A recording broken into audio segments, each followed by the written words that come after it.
Hello friends, എല്ലാവർക്കും good morning. അപ്പം മഴതോരും മുമ്പിയുടെ ഇന്നത്തെ സൂപ്പർ ഹിറ്റ് വിശേഷത്തിലേക്ക് എല്ലാവർക്കും സ്വാഗതം. അങ്ങനെ നമ്മുടെ ബാലചന്ദ്രൻ അലീനയുടെ അച്ഛൻ്റെ പേരും അഡ്രസ്സും ഒക്കെ ചോദിക്കുകയാണ്. അത് നിങ്ങൾ പറയുന്നുണ്ടോ എന്ന് ചോദിച്ചപ്പോഴേക്കും ബാല, എന്തിനാ വീണ്ടും പ്രശ്നത്തിന് ഒരുങ്ങുന്നത്?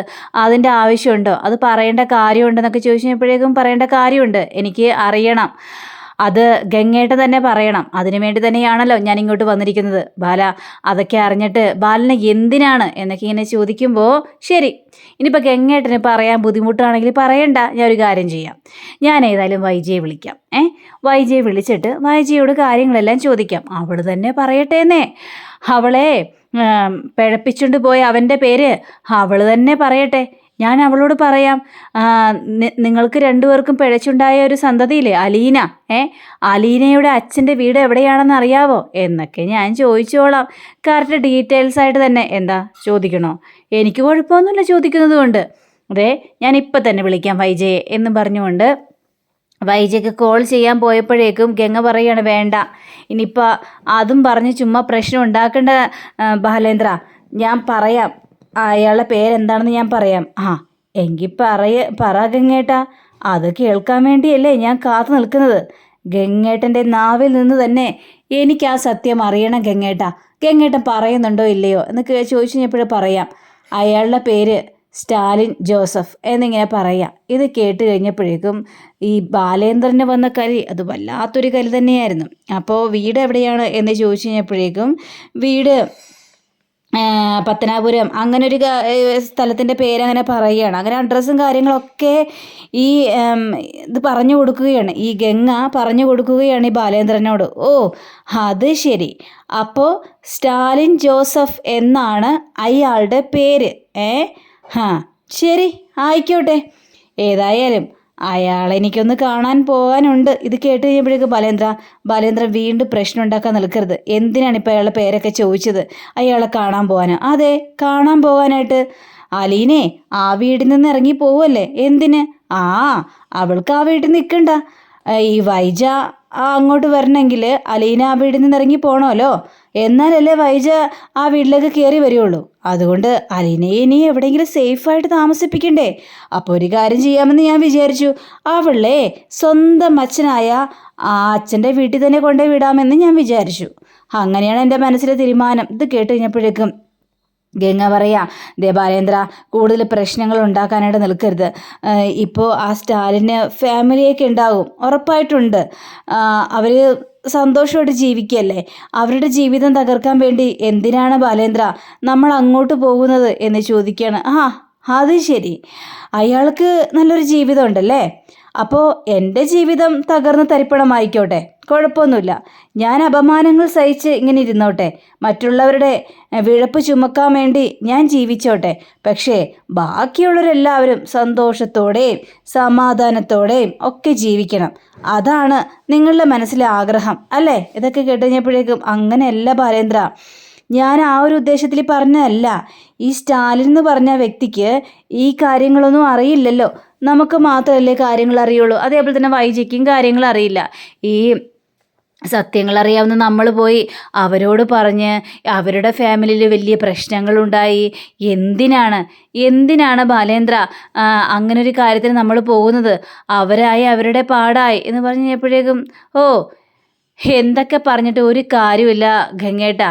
ഞാനൊരു കാര്യം മനസ്സിൽ തീരുമാനിച്ചിട്ടുണ്ടെങ്കിൽ അങ്ങോട്ട് തന്നെ പോകും. ഇനി ഗംഗേട്ടനല്ല ആര് പറഞ്ഞാലും ഇത്രയൊക്കെ ഞാൻ ക്ഷമിച്ചും സഹിച്ചും ഒക്കെ നിന്നു.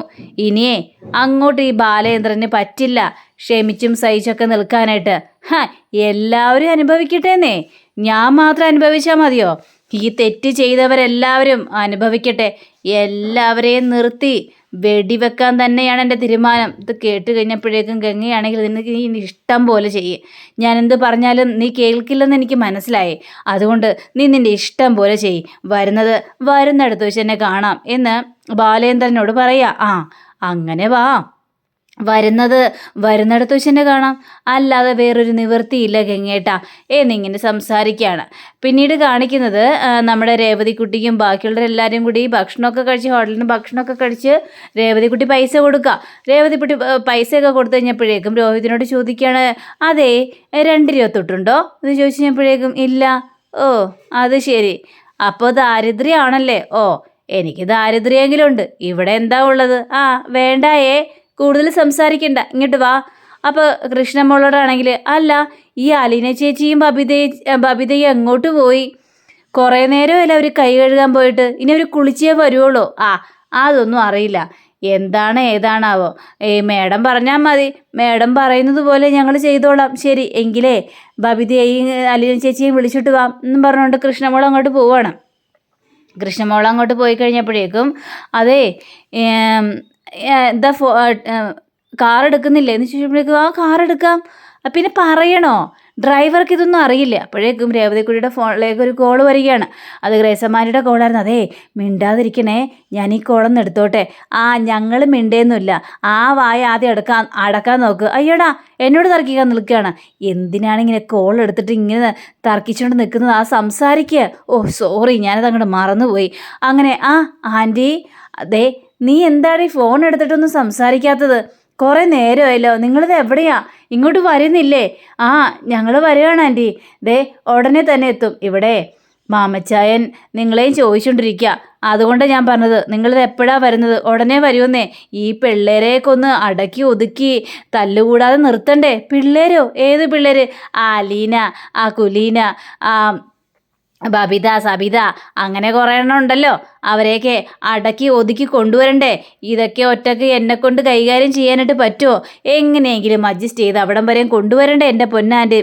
ശരി, എത്രയും പെട്ടെന്ന് വരാനായിട്ട് നോക്ക്. ശരി ആൻറ്റി എന്ന് പറഞ്ഞുകൊണ്ട് ഫോൺ വയ്ക്കുക. വണ്ടിയിലേക്ക് കയറ് എന്ന് പറഞ്ഞുകൊണ്ട് വണ്ടിയിലേക്ക് കയറുകയാണ്. അങ്ങനെ പിറ്റേ ദിവസം രാവിലെ ആയി കഴിഞ്ഞപ്പോഴേക്കും നമ്മുടെ ഗോവർദ്ധനാണെങ്കിൽ നല്ല ഉറക്കം. ബാലേന്ദ്രൻ കുളിച്ച് ഒരുങ്ങി പോകാനുള്ള തയ്യാറെടുപ്പുകളെല്ലാം എടുത്ത് വരികയാണ്. അപ്പോൾ ഗോവർദ്ധ എന്ന് പറഞ്ഞിട്ട് വിളിക്കുകയാണ്. ഗോവർദ്ധൻ എണീക്കുന്നില്ല. തട്ടിയും വിളിച്ചു കഴിഞ്ഞപ്പോഴേക്കും, ബാലേട്ടാ, എന്താ ബാലേട്ടാ എന്ന് വെച്ചപ്പോഴേക്കും, എന്തൊരു ഉറക്കമാണ് ഗോവർദ്ധ, എണീക്കുന്നില്ലേ? നേരം വെളുത്തോ? നേരെ എപ്പോഴേ വെളുത്തു. ഗോവർദ്ധനാ വെളുക്കാതിരുന്നത്. അയ്യോ ആണല്ലേ ബാലേട്ടാ? അതെ, ഞാൻ ഇന്നലെ കിക്കായി പോയായിരുന്നു, അതെനിക്ക് മനസ്സിലായി. കുറേ എണ്ണം അടിച്ചല്ലേ? ഇല്ല, ഒരു പെഗ്ഗേ അടിച്ചുള്ളൂ. അപ്പോൾ ഒരു പെഗ് അടിച്ചപ്പോഴേ ഒന്ന് ഫിറ്റായില്ലെന്ന് എനിക്ക് തോന്നി. അപ്പോൾ ഒരു പെഗ്ഗും കൂടി അടിച്ച്, അത് കഴിഞ്ഞപ്പോഴേക്കും എൻ്റെ ബോധം പോയി. പിന്നെ ബോധം തെളിഞ്ഞതേ ഇപ്പോഴാ ബാലേട്ടാ. ശരി ആയിക്കോട്ടെ. അതെ, ഫ്ലാസ്കിൽ കോഫി എടുത്ത് വെച്ചിട്ടുണ്ട്. അത് പിന്നെ ബാലേട്ടാ, ഞാനേ ഒന്ന് ഫ്രഷ് ആയിട്ട് വരാം, അതിനുശേഷം കോഫി കുടിച്ചോളാം. ശരി. അല്ല, ഗംഗേട്ടൻ പോയോ എന്ന് ചോദിച്ചപ്പോഴേക്കും, ഗംഗേട്ടൻ എപ്പോഴേ പോയതാണ്, എല്ലാം ഓഫായിരുന്നല്ലോ. എങ്കിൽ പിന്നെ ശരി ബാലേട്ടാ, ഞാൻ ഒന്ന് ഫ്രഷ് ആയിട്ട് വരട്ടെ. ശരി ആയിക്കോട്ടെ. അങ്ങനെ ഫ്രഷ് ആകാനായിട്ട് പോവാണ് നമ്മുടെ ഗോവർദ്ധൻ. അങ്ങനെ ഇവർ ഫ്രഷായി എല്ലാം ചെയ്ത് നേരെ വണ്ടി കയറി പോവുക. വണ്ടി കയറി പോയി കഴിഞ്ഞപ്പോഴേക്കും, ബാലേട്ടാ നമ്മളിനി എങ്ങോട്ടാ ബാലേട്ടാ എന്ന് ചോദിച്ചപ്പോഴേക്കും, നമ്മളിനി പത്തനാപുരത്തേക്കാണ് എന്നിങ്ങനെ പറയുകയാണ്. അങ്ങോട്ടോ? അങ്ങോട്ടിനി ആരെ കാണാൻ വേണ്ടി പോവാണ്? അതൊക്കെയുണ്ട്, അവിടെയല്ലേ ഭൂതമുള്ളത്. ആ ഭൂതത്തെ പിടികൂടണ്ടേ? ആ ഭൂതത്തെ തുറന്നു വിട്ടിരുന്നതല്ലേ അലീന? അപ്പോൾ ആ ഭൂതത്തെയല്ലേ പിടികൂടേണ്ടത്? എന്താ ബാലേട്ടൻ പറയുന്നൊന്നും എനിക്ക് അങ്ങോട്ട് മനസ്സിലാവുന്നില്ല. എന്താ ബാലേട്ടൻ്റെ ഉദ്ദേശം? എന്താണ് ഗംഗേട്ടൻ വന്ന് പറഞ്ഞത് എന്ന് ചോദിച്ചു കഴിഞ്ഞപ്പോഴേക്കും, അതെല്ലാമേ അവിടെ പോയി തിരിച്ചു വരൂലേ, അപ്പോഴേക്കും ഗോവർദ്ധനോട് ഞാൻ എല്ലാ കാര്യങ്ങളും തുറന്നു പറയാം. എന്താ, അതുപോരെ? അത് പോരെ ഗോവർദ്ധ എന്ന് ചോദിച്ചപ്പോഴേക്കും, മതി ബാലേട്ട, അത്രയും മതി ബാലേട്ട എന്ന് പറയാണ്. ഇനിയല്ലേ കഥകളൊക്കെ കാര്യത്തിലേക്ക് കടക്കാനായിട്ട് പോകുന്നത് എന്ന് ബാലേന്ദ്രൻ പറഞ്ഞ് മനസ്സിലാക്കി കൊടുക്കുക. അങ്ങനെ പിന്നീട് നമ്മുടെ കൃഷ്ണമോളെയും ബബിതയെയും രേവതിക്കുട്ടിയെയും രോഹിതിനെയൊക്കെ കാണിക്കുകയാണ്. അവരിങ്ങനെ പറമ്പയിലൂടെ നടക്കുകയും കുറേ കൃഷികളൊക്കെ കാണുകയും പേരക്ക മരത്തിൽ കയറി പേരക്ക പറിക്കുകയും അങ്ങനെ ഒരുപാട് ഫ്രൂട്ട്സുകളെല്ലാം പറിച്ച് പറമ്പയിൽ കൂടിയൊക്കെ നടന്ന് നല്ല ആസ്വദിച്ച് നല്ല അടിപൊളിയായിട്ടൊക്കെ ഇങ്ങനെ നിൽക്കുക. അപ്പോൾ അതെ, ഇനി ഇവിടെ നിന്നിട്ട് കാര്യമില്ല കേട്ടോ, എത്രയും പെട്ടെന്ന് അങ്ങോട്ട് പോകണ്ടേ എന്നും പറഞ്ഞുകൊണ്ട് ഇവരെല്ലാവരും കൂടി നേരെ കയറി പോയി കഴിഞ്ഞപ്പോഴേക്കും നമ്മുടെ രോഹിത് ചോദിക്കുകയാണ്, ആൻറ്റി വരുന്നില്ലേ ആൻറ്റി എന്ന് ഗ്രേസം ആൻറ്റിയോട് ചോദിച്ചു കഴിഞ്ഞപ്പോഴേക്കും, ഇല്ല മക്കളെ, ഞാൻ വന്നാൽ ശരിയാവില്ലല്ലോ, മാമച്ചാൻ ഇവിടെ തനിച്ചല്ലേ, മാമച്ചാൻ ഒരു ഹാർട്ട് പേഷ്യൻ്റ് അല്ലേ, അതുകൊണ്ട് എനിക്ക് തനിച്ചാക്കിയിട്ട് വരാനായിട്ട് പറ്റില്ലല്ലോ, അതിനെന്താ മാമച്ചാൻ അങ്കളും കൂടി വരട്ടെ, അപ്പം എന്താ കുഴപ്പം? അങ്കിൾക്ക് വലിയ താല്പര്യമാണ് നമ്മളോടൊപ്പം വരാനായിട്ട്, പക്ഷേ ഞാനാ പറഞ്ഞത് പോകണ്ട എന്ന്. കാരണം അത്രയും ദൂരമില്ലേ, കൊല്ലം വരെ യാത്ര ചെയ്യണ്ടേന്നേ. ഇത് കേട്ടുകഴിഞ്ഞപ്പോഴേക്കും ഓ അത് ശരിയാണല്ലേ, അതേന്നേ, എന്തെങ്കിലും ബുദ്ധിമുട്ട് വന്നു കഴിഞ്ഞാൽ അത് വലിയൊരു പ്രശ്നമാകും. അപ്പോൾ നമ്മുടെ രേവതിക്കുട്ടിയാണെങ്കിൽ രോഹിത്തിനോട് ചോദിക്കുകയാണ്, അല്ല ഇനിയിപ്പോൾ കൊല്ലം വരെ ഡ്രൈവ് ചെയ്യാനായിട്ട് പറ്റൂ നിങ്ങൾക്ക് എന്ന് ചോദിച്ചപ്പോഴേക്കും എന്താ പറ്റാത്തത്? എനിക്ക് അവിടെ നിന്ന് ഇവിടം വരെയും ഡ്രൈവ് ചെയ്യാമെങ്കിൽ കുറച്ച് ദൂരവും കൂടി ഡ്രൈവ് ചെയ്യുന്നത് കൊണ്ട് എനിക്ക് യാതൊരു കുഴപ്പവും സംഭവിക്കാനായിട്ട് പോകുന്നില്ല കേട്ടോ എന്ന് പറഞ്ഞുകൊണ്ട് രേവതി കുട്ടിയൊക്കെ ഇങ്ങനെ തല്ലുപിടിക്കുകയാണ്. അപ്പോൾ നമ്മുടെ അലീനയാണെങ്കിൽ എങ്കിൽ പിന്നെ ആൻറ്റി ഞങ്ങൾ പോയിട്ട് വരട്ടെ എന്നിങ്ങനെ ചോദിക്കുമ്പോൾ, അതെ ചിന്നിമോളെ കണ്ടിട്ടെ ദേ സിസ്റ്റർമാരോട് പറയണോട്ടോ, അവളെ ആർക്കും കൊടുക്കണ്ടെന്ന്. കാരണം രണ്ടുപേരും ദത്തെടുക്കാൻ വേണ്ടി വന്നിരിക്കുകയല്ലേ, അപ്പോൾ അതുകൊണ്ട് ആർക്കും കൊടുക്കണ്ടെന്ന് പറ, ആർക്കും വിട്ടു കൊടുക്കണ്ട.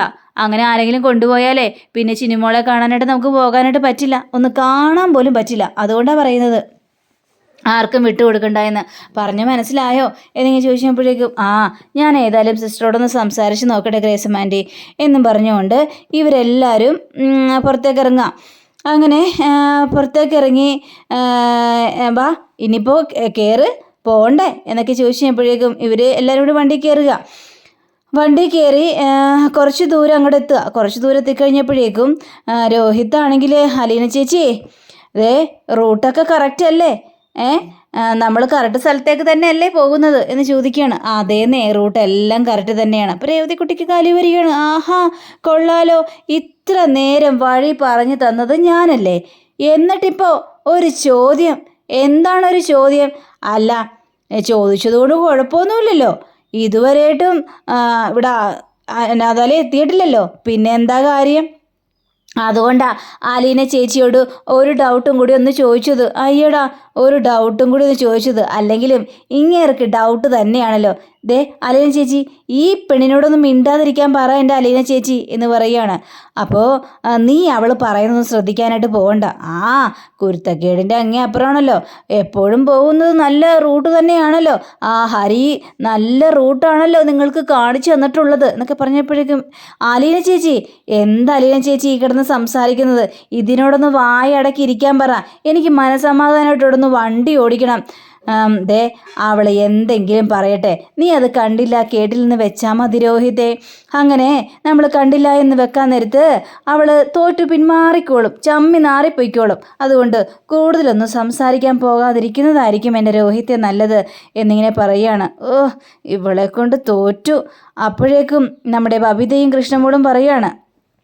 അപ്പോൾ ഇത് കണ്ടോ അലീന ചേച്ചി, രോഹിതേട്ടനെ എങ്ങും തോറ്റു കൊടുക്കാത്തതാ, ഇപ്പതേ രേവതിക്കുട്ടിയുടെ മുന്നിൽ തോറ്റു കൊടുത്തിരിക്കുന്നത് കണ്ടില്ലേ എന്നിങ്ങനെ പറയുമ്പോൾ രേവതിക്കുട്ടിക്ക് അത് കേട്ട് കഴിഞ്ഞപ്പോഴേക്കും ഭയങ്കര സന്തോഷം തോന്നുകയാണ്. അപ്പോൾ അങ്ങനെ കാണിച്ചുകൊണ്ടാണ് നമ്മുടെ ഇന്നത്തെ റിവ്യൂ ഇവിടെ അവസാനിച്ചിരിക്കുന്നത്. അടുത്ത റിവ്യൂവിനെ കാത്തിരിക്കുക, സബ്സ്ക്രൈബ് ചെയ്യുക. എല്ലാവർക്കും നല്ലൊരു ദിനം ആശംസിച്ചുകൊണ്ട് തന്നെ നമസ്കാരം. Thank you. See you. By.